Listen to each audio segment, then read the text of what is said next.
83% of Americans cannot afford to purchase a new vehicle, Dad. The latest data we have on the affordability crisis keeps getting worse. Cox Automotive did a study, Dad, and 83% of folks say owning a vehicle is unattainable for them because it simply costs too much. I know this doesn't surprise you. We're going to look at some examples that demonstrate how crazy prices have gotten here in the United States. There is nothing that spells doom quite like when 83% of your potential customers say, we think new car ownership is out of our reach. That is a disturbing statistic. Dad, we just had the video go out the other day. The slowest selling cars in the United States, the average transaction price for the slowest selling cars in the United States, nearly $72,000. The average transaction price for the fastest selling cars in the United States, 20 grand less at $51,000. Let's use your affordability kind of gut check calculation here. When you coach people on buying a car, you always tell them use the 10% rule. That means don't spend more than 10% of your income, your monthly income, on your car note. It needs to be 10% or less. Let's run through a few examples here. And obviously, Dad, owning a car doesn't just mean your car note. There's all the cost of ownership pieces as well, which keep going up. Yes, you have to, when we talk the 10% rule, we're like, if you make $10,000 a month, no more than 10% of that, or $1,000, should be going towards your vehicle.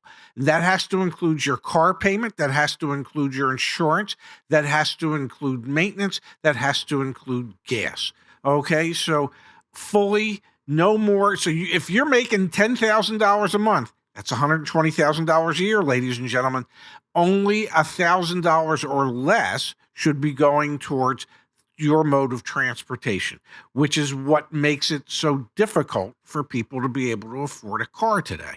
All right, so let's look at some of those vehicles, Dad, and let's identify, what amount of income you would need to actually afford them. And we'll kick things off with an example of a Mazda. So we back at CarEdge, we help people buy cars every single day. I was helping a customer, Dad, with Mazda get their 0% financing and over $2,000 off of a $33,000 Mazda CX-5. The monthly payment with no money down is $576. So this customer, when you start to factor in fuel, insurance, everything, it pains me to say it, but that's probably at least $800, $900, maybe $1,000 a month on a $33,000 Mazda, right? Yes. Yeah, I mean, so that person purchasing a $33,000 Mazda with 0% financing and a $2,000 dealer discount, so like 8% off of MSRP on a Mazda, which is incredible in this market. They need to be making $120,000 a year. So let's just level set that that is your 10% rule in action when you factor in insurance, fuel, wear and tear, all that stuff. And I think many people today, Zach, are absolutely surprised at what insurance costs are. I hardly drive at all. I drive less than 4,000 miles a year. I am the only person insured on my car. Okay, now it's a lease, so I carry higher limits because it's a lease. My monthly insurance is $116 a month for me. Never had an accident, don't have any tickets, safe driver, and don't drive a lot. So imagine if I drove 15,000 miles a year instead of 4. Well, I would have, my insurance would probably be $200 a month instead of $116. Insurance today, because of the cost of repairs, is going up. So if you're thinking about looking at a car, prior to looking at it, check with your insurance agent. You say, well, I'm considering X. What would the insurance be if I were to get X? And then when you find that out, hopefully you didn't hit your head and you won't need to put ice on your head from your fall. But it might surprise you when you find out how much insurance is going to be. When you also factor in interest rates, that also will increase. And again, I was using the Mazda example because it's 0% financing, folks, and still, if you're using that 10% rule, it gets expensive very quickly. So let's talk about it. That top 5 slowest selling vehicles in the United States, maybe they're slow selling because of the affordability crisis. The Ford Mustang Mach-E average transaction price is $57,000. Okay. Dad, so if I'm doing the math correctly, I'm just kind of like back of the napkin right now. I probably got to be earning like $200,000 a year to fit into our 10% rule on a Mustang Mach-E. Probably pretty damn close. Like that's kind of nerve-wracking to me. Just Well, like as a well, human, like I don't know that many people that make that much money. well, That's insane. that explains why 83% of the population, when surveyed, says that new cars are out of their reach. A vast majority of the population understands that that is well beyond what they can afford on a monthly basis.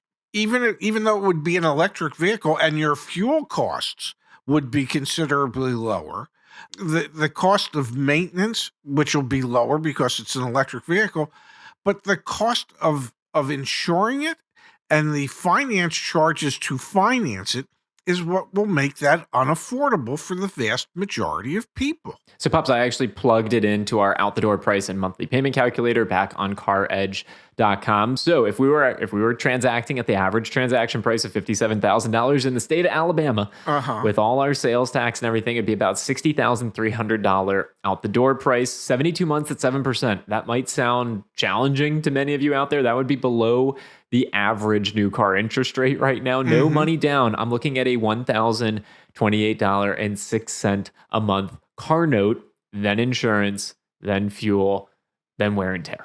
I don't know about you, but I can't do that. No. I can't spend $13,000 a year just in a car note. I just can't. And I'm single. Okay. I live in my home. It's paid for. I can't afford that.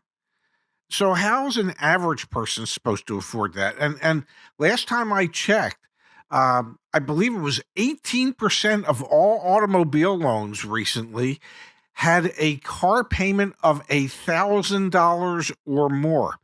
18% of car loans. Who can do that? Who can do that and pay for gas, pay for insurance, everything else that's associated with it?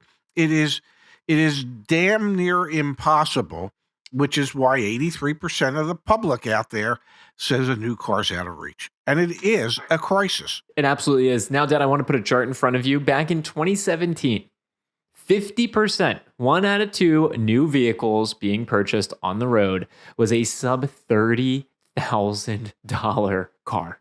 Wow. That number in 2023, folks, less than 15%. Okay. That explains it all. 7 years, we went from 50%, half of the new cars being sold, driven on the road, being $30,000 or less, to 15%. That's an issue. That's a major issue. So automakers, please watch this video. Please listen up. We can't afford these things. And people who are extending, to try and afford these things, think twice before you do it. Really think twice. Do you want to own a depreciating asset paying 7% or more? I mean, average used car loan, Dad, is north of 14% right now. Do you really want to be paying 14% a year on a depreciating asset? Automakers, listen up. We need more affordable options out there. Entrepreneurs out there, find affordable solutions. Yes. Because really, this is not sustainable long term. And the affordability crisis is rearing its ugly head right now. The data shows it. Absolutely. It is time for manufacturers to step up and say, enough of the nonsense of just producing high content, expensive vehicles. We need to start producing things that, the vast majority of people can afford.